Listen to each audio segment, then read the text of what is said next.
So what is up, pimps, hoes, and buffaloes? So we are here today with a dual commentary with my main man, Fredo, from the United States of America. I always have to say that, just because I like making a big deal out of the fact that I'm from the UK. But anyway, we have a topic today which is quite prevalent in the current community. So without any further ado, I'm going to hand over to Fredo, and then I'm going to explain our topic for today. How's it going, buddy? Alright. My name is Fredo, also known as the self-proclaimed motherfucking king of the United States of America, the greatest country in the world. We beat you in the war, that's that. Anyway, what are we going to be talking about today, HOB? Well, no comments on what you just said, but we're going to be talking today about a video that I recently saw, and I guess you saw it as well. We're not going to name the commentators that were involved. However, there is this notion nowadays that unless you've got the best gameplay in the world, be it on MW3, be it a Penta Moab, or a 50+ TDM in Black Ops, therefore, if you do not have this sort of gameplay, you will not grow on YouTube, and your channel cannot be deemed a successful channel. Now, what are your thoughts on this? Because I sit on the fence pretty, because I get this idea that what this guy is saying is correct to an extent, because that's the way it's been in the past 12 months. However, do I think it's right, and do I think this is the way it should be? No. What are your thoughts on this? Well, for me, as I've been a viewer of YouTube for a long time, and I honestly, my personal preference, I didn't really care too much how good, like, the range of it. So someone might say, like, a 25-1 TDM isn't good. It's got to be at least X amount of kills, and the KD has to be that. But for me, as a huge fan of sports and competition and things like that, I usually go by the actual physical evidence of whether the players were doing well or not. Yeah, everybody can have a good game, but to solely build your channel only on pub stomping, I think is a bit of a fallacy, really, and it doesn't impress me as much as a really good commentator, but I can't really speak for the masses of people who obviously love a lot of these crazy, out-of-whack gameplays. What do you feel about that?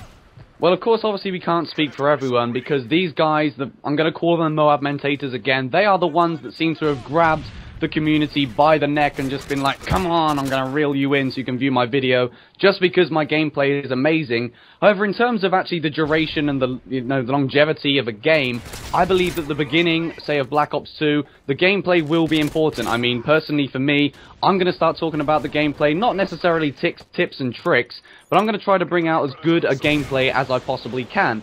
However, at this stage of Modern Warfare 3, when I still see people talking about the gameplay, giving out tips and tricks as to how to get a Moab, for me, I don't understand how people are still drawn into these videos, how the viewership of these channels is so much bigger and more of a vast viewership than, say, someone like me or you who would sit there and actually talk about a topic that we have thought through instead of just explaining what is point blank in front of us on the screen.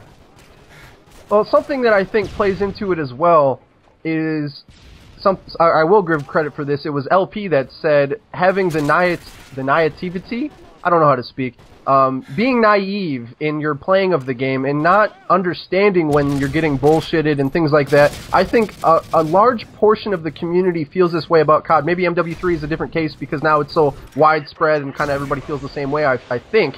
But you kind of just have more fun and enjoy it for the fun of it, and it is just a game. And by the way, I just turned on this guy so fucking nasty, it was crazy. You should have seen it. You will when you watch the video, HOB. But anyway, that's a good example of how awesome I am beating on a shotgun player. But the masses of people just want the entertainment, the raw entertainment of it, and it's not really until you get into this game really hardcore, when you're doing YouTube, when you're analyzing the actual logistics of, like, well, what setup did he use? Is that gun overpowered? And you start overthinking it, like I do. I'll be the first to say, I overthink and analyze this game just like I would overthink and analyze any sport on television, but that's my personal preference. Will that change in Black Ops 2? I think so, but what do you think? I don't know really, but once again, it is this idea of, would you rather sit down and watch a video where the person just cannot string a sentence together, or would you rather watch a video where someone is actually giving you a decent commentary and what they're saying makes sense, what they're saying is relevant in real life terms? Because of course, Call of Duty is completely out there compared to going out in the world, getting a job, going to school. I don't really want to get into that, but it has become this massive medium in which people go on in order to listen and to watch what people do. And, for me, as a commentator, I'd rather call myself a commentator rather than a gamer, quote-unquote, But I hope that Black Ops 2 brings back the days of gameplay isn't everything, it is what people are physically saying and what you're listening to through the headphones. But I do have my doubts once again. I've always been a pessimist, and you know, the last dual con we did, I gave the pessimistic views on the Black Ops 2 score streaks again. But fingers crossed, I don't know where it's going to go. But my thoughts are, once again, these guys are probably going to get the game early, they're going to build up their gameplays in their hard drives immediately. And from that, once again, we're just going to be back to where we've been for the last 12 months. But, you know, that's just my view. Hopefully it doesn't come down to that once again. But, you know, that's pretty much my views on today's topic.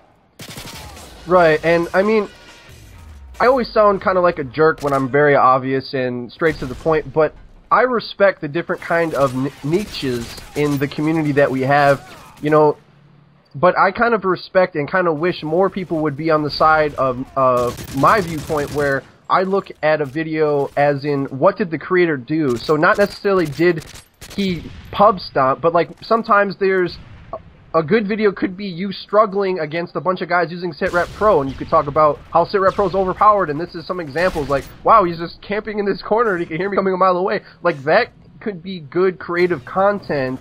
That's just one example, many examples obviously, of what you can potentially do, and it doesn't just have to be you destroying people who are inept at controlling the sticks and the buttons of this game.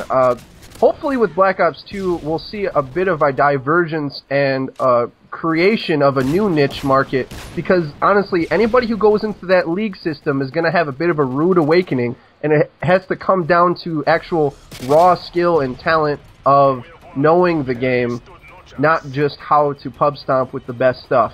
I like what you said there about the players, but we will decide who are the best players at Call of Duty when this league system comes in, because are these guys that are pulling off the amazing scores at the moment, are they really going to be able to hack it playing against the best players every single game? I don't think it's possible. I mean, I've personally played with YouTubers who are known to be these guys on YouTube that get the massive scores, the ones with the beast gameplays, but every single game, they seem to be pulling off average scores just like we are. The ones we see on YouTube, guys, are the ones in which they're lucky. They're playing against the worst players that have ever picked up a copy of the game, and it is not a fair representation of the player himself. That does not mean that he or she, can't be sexist here, that they are the motherfucking bomb at Call of Duty. That's all I've got to say about it. But you know who is the motherfucking bomb? Frito is. No, you are. Oh, this is so cute. But anyway, guys, I think this dual commentary is wrapping up right now. I know Frito doesn't do outros, but I do. Thank you, Thunder. We love you, and we love the viewers as well. Thank you for watching, guys. Peace!